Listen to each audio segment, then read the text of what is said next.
Star को कालू की लाश देखकर जैसे करंट लग गया हो। उसके जहन में एक ही सवाल गूंज रहा था, अगर कालू मरा हुआ है तो सुबह वो घर कैसे आया? अब सब कुछ साफ था। यह कोई मामूली घटना नहीं, एक गहरी साजिश थी। राई स्टार ने बिना देर किए सबसे पहले वो जगह ढूंढी जहां ज्ञान भाई को आखिरी बार देखा गया था।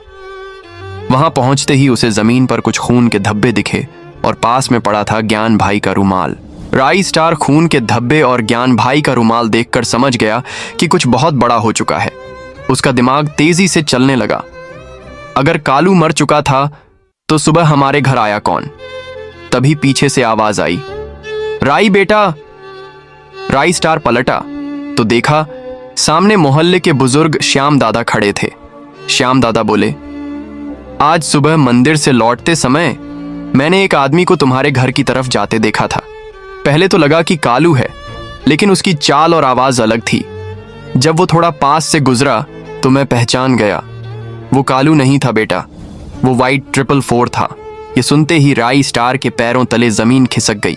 वाइट 444 उसका पुराना दुश्मन जिसे गांव से भगा दिया गया था, लेकिन अब वो लौट आया था और सीधा वार उसके परिवार पर कर रहा था। राई स्टार ने श्याम दादा से कहा, दादा आप जो बता रहे हो वो मेरे लिए बहुत बड़ी बात है। अब मुझे अकेले ही सब संभालना होगा। राई स्टार तुरंत अपने पुराने ठिकाने से एक लोहे की छड़, धुएं का बम और नक्शा उठाता है जहां वाइट 444 छिपता था। रात को बिना किसी को बताए वो सीधा उसी गोदाम की तरफ निकला। हर कदम के साथ उसके दिल में बस एक ही बात गूंज रही थी, भाई को छुड़ाना है और इस बार खेल खत्म करना है। गोदाम के पास पहुंचकर उसने टूटी खिड़की से अंदर झांका। ज्ञान भाई बेहोश पेड़ से लटके थे और सामने खड़ा था वाइट 444।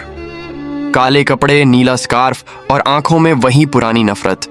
राई स्टार ने जेब से धुएं वाला बम निकाला और बोला, अब तेरी कहानी खत्म वाइट 444। आगे की कहानी जानने के लिए कमेंट करिए पार्ट 3।